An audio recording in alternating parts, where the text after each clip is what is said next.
안녕하십니까. 차의과학대학교 분당차병원 안과 김준영입니다. 2022년 한국망막변성협회 정기 심포지엄에서 발표할 수 있는 기회를 주신 한국망막변성협회 유영곤 회장님을 비롯한 여러 교수님들께 진심으로 감사의 말씀을 드립니다. 금일 저는 리센트 업데이트인 드라이 AMD라는 주제로 드라이 AMD의 기본과 새로 최근에 업데이트된 내용에 대해서 발표해 보도록 하겠습니다.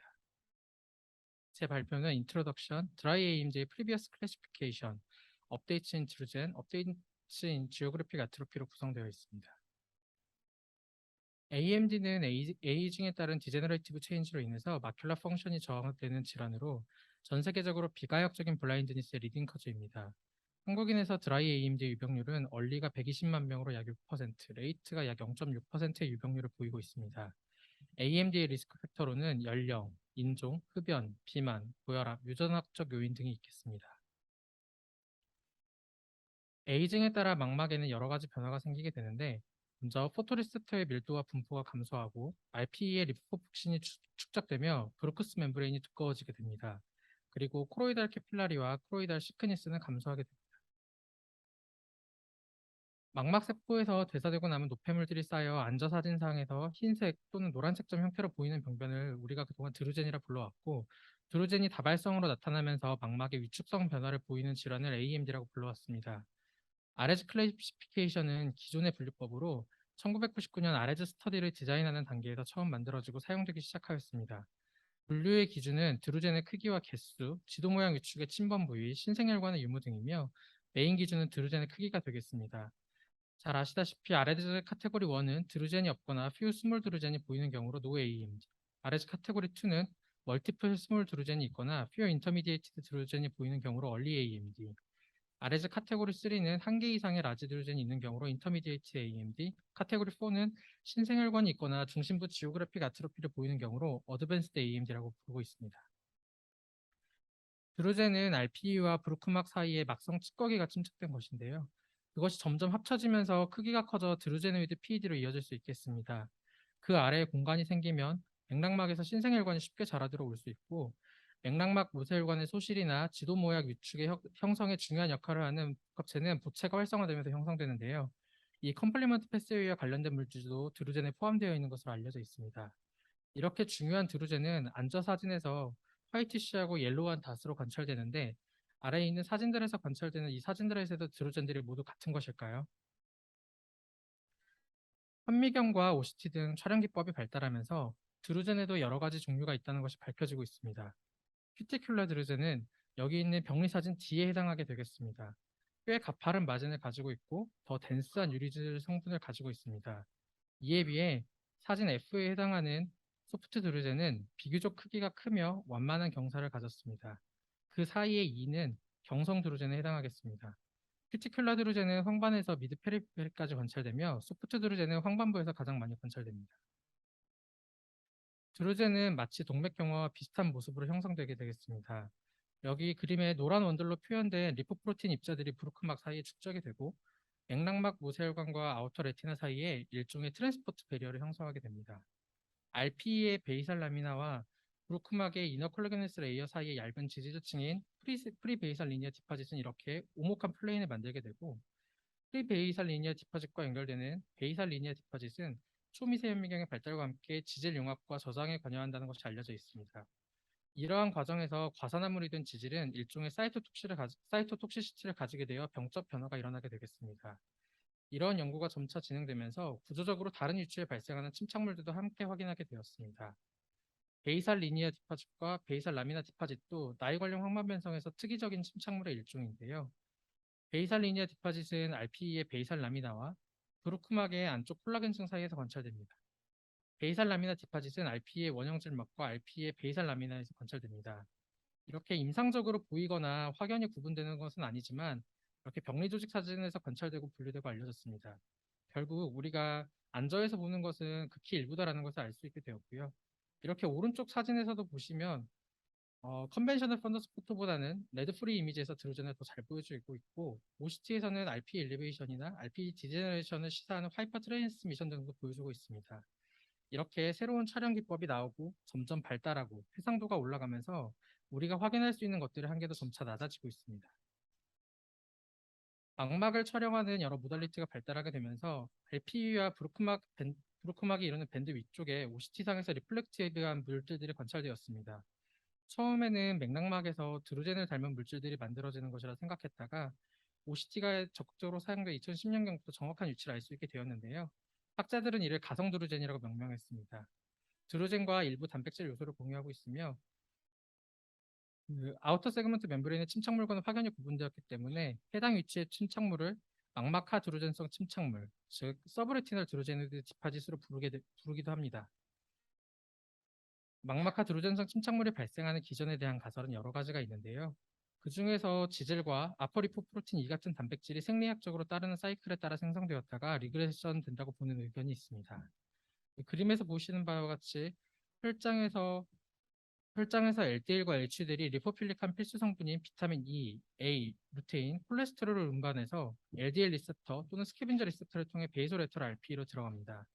또한 아포 B, E, 리포프로틴도 RPE에서 분비가 되고 여기까지는 정상적인 RPE 노화 과정입니다.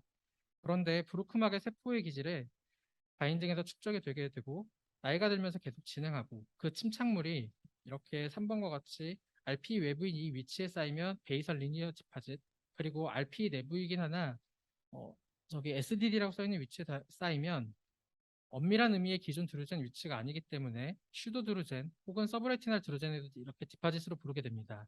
이런 서브레티날 드루제노이드 디파짓은 아우터 레티나의 위축 및 혈관 신생의 말기 단계의 위험을 높일 수가 있습니다. 조직병리학적으로는 모양이 이렇게 굉장히 다양한데요. 첫 번째 사진과 같이 아우터 세그먼트의 디브리스를 함께 가지고 있기도 합니다. 두 번째 사진처럼 이너 세그먼트로 진출하기도 하고 세 번째 사진처럼 병리학적으로 지도 모양 위축의 경계에서 관찰되기도 합니다. 이렇게 다양한 위치에서 발생을 하게 되고 안저 사진상에서는 드루젠과 큰 차이가 없어 보이지만 여러 가지 촬영 기법의 개발 그리고 조직학적으로 이 안저 병변들을 이해하려는 노력이 더해지면서 이것들이 모두 조금씩 차이를 가지고 있다는 것이 알려지고 있습니다. 이전의 안저 사진에서 드루젠으로 묶여서 분리된 병변 중에는 무혈관성 섬유화가 일어나는 과정에서 콜레스테롤 클레프트가 끼는 하이퍼 리플렉티브 크리스탈라인 디파짓도 있습니다. 한 논문에서는 이러한 하이퍼 리플렉티브 크리스탈라인 디파짓이 전반적으로 황반을 향해 이동하는 양상을 띠고 이렇게 이동하는 와중에는 컴플리트 RPN, 인컴플리트 RP, 인컴플리트 아우터 레티나 아토피가 새롭게 발생하거나 더 커지고 RPE가 럽처되는 케이스들도 발견되었습니다. 이렇게 보이는 병변도 OCT를 찍어보니 RP의 엘리베이션과 하이퍼 리플렉티브 닷 그리고 그 내부가 하이포 리플렉티브한 거대한 집합체 같은 병변임을 알 수가 있었고 이러한 병변들을 리프렉타일 디파짓이라고 명명되었습니다.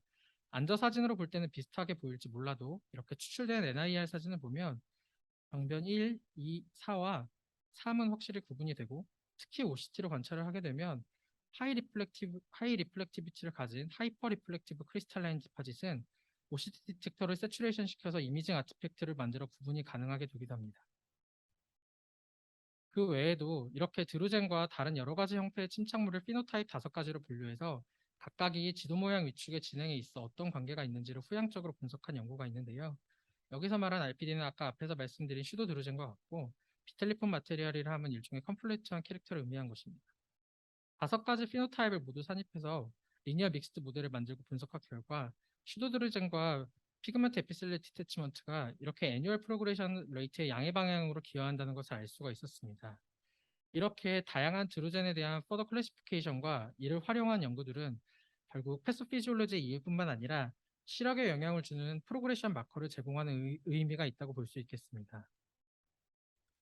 여러 가지 멀티모달 이미징이 가능해지면서 지오그래픽 아트로피의 프리커서 리전에 대해서도 다양한 이미징이 가능해졌고 또 지오그래픽 아트로피에 대해서도 클래시피케이션이 새로이 되기 시작했습니다.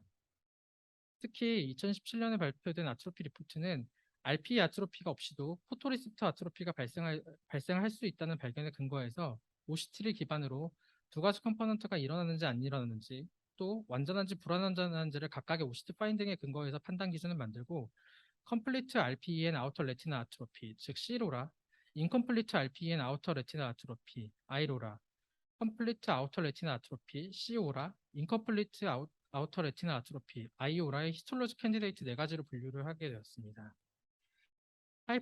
OCT상에서 하이퍼 트랜스미션 영역의 직경이나 RPE 디스럽션 또는 어테뉴에이션 등의 사이즈 등 각각의 OCT 파인딩에 근거해서 판단 기준을 만들고 분류했습니다. 이렇게 2년 만에 해를 거듭하면서 이 기준들은 계속 업데이트가 되고 있고, 단순히 아트로피면 아트로피 이런 식이 아니라 점차 스펙트럼화가 되고 각 단계 사이에 대한 스터디도 자세하게 진행되면서 그 사이의 간극이 점차 줄어들고 있습니다. 2018년 IOVS에 실린 지도 모양 위축의 보도 타입에 따른 프로그레션에 대한 연구인데요.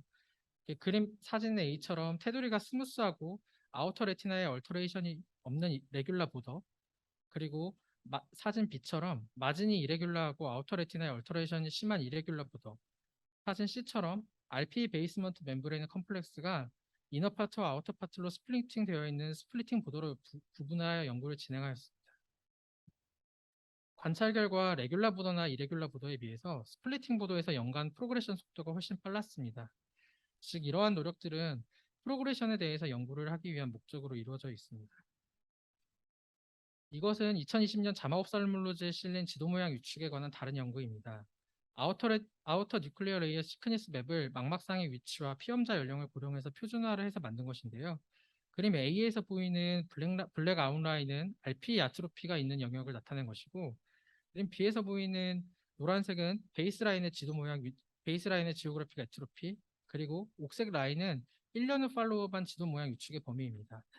OCT상에서 포토리셉터 디제너레이션의 진행은 지오그래픽 아트로피의 범위보다 바깥쪽에 있고, 이 부분이 RPE 아트로피로 프로그레션하고 또 향후 지오그래픽 아트로피의 진행과도 관련이 있다는 것이 이렇게 밝혀졌습니다.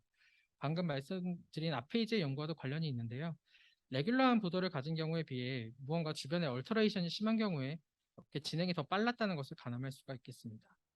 지금까지 이처럼 OCT 기반의 정밀한 분류와 이를 이용한 연구들을 살펴보았습니다. 요약입니다. 과거 드라이 AMD의 진행 단계 분류는 1999년에 나온 아레즈 스터디 디자인 과정의 분류법을 오랫동안 따라왔고, 거의 드루젠의 크기에 따라만 분류를 하고 있었습니다. 하지만 촬영 기법이 발달하고 병변들의 조직병리학적인 성질을 이해하려는 노력이 더해지면서 이게 모두 똑같은 드루젠이 아니고 각각의 구조적인 위치나 특성, 그리고 후속 병변들과의 개별적 상관관계를 가진 병변이라는 것을 알게 되었고, 이를 오시트 파인딩과 같은 정밀한 소견들을 근거해서 분류하려는 이런 움직임으로 이루어졌습니다. 이런 새로운 요소들을 산입한 분류법을 활용해서 지오그래픽 아트로피 등의 프로그레션, 그리고 관련한 예후 인자들을 알아내려는 시도도 계속되고 있습니다. 이렇게 새롭고 세밀한 클래시피케이션을 왜 이렇게 시도하려고 하느냐? 이는 궁극적으로 과거에는 그냥 모두 똑같이 드루젠이라고 했던 것을 세밀화해서 이런 소견이 보이는 사람들은 조금 더 주의 깊게 경과 관찰하고 조금 더 짧게 프로그레션의 가능성이 높기 때문에 더 쇼텀하게 팔로우하자. 그리고 서로 다른 병인에 대해서 이해해서 패솔로직 사이클 중 이러한 단계에 개입하는 이런 치료법을 개발해보자 하는 아이디어에 대한 클로를 제공하기도 하기 때문에 앞으로도 이런 드라이 AMD에 대해서 조금 더 이렇게 멀티모달 이미징을 이용한 연구는 계속 활발하게 이루어질 것이라고 생각합니다. 부족한 저를 망막변성협회로 이끌어주신 유영문 교수님께 진심으로 감사의 말씀을 드립니다. 경청해 주셔서 감사합니다. 네.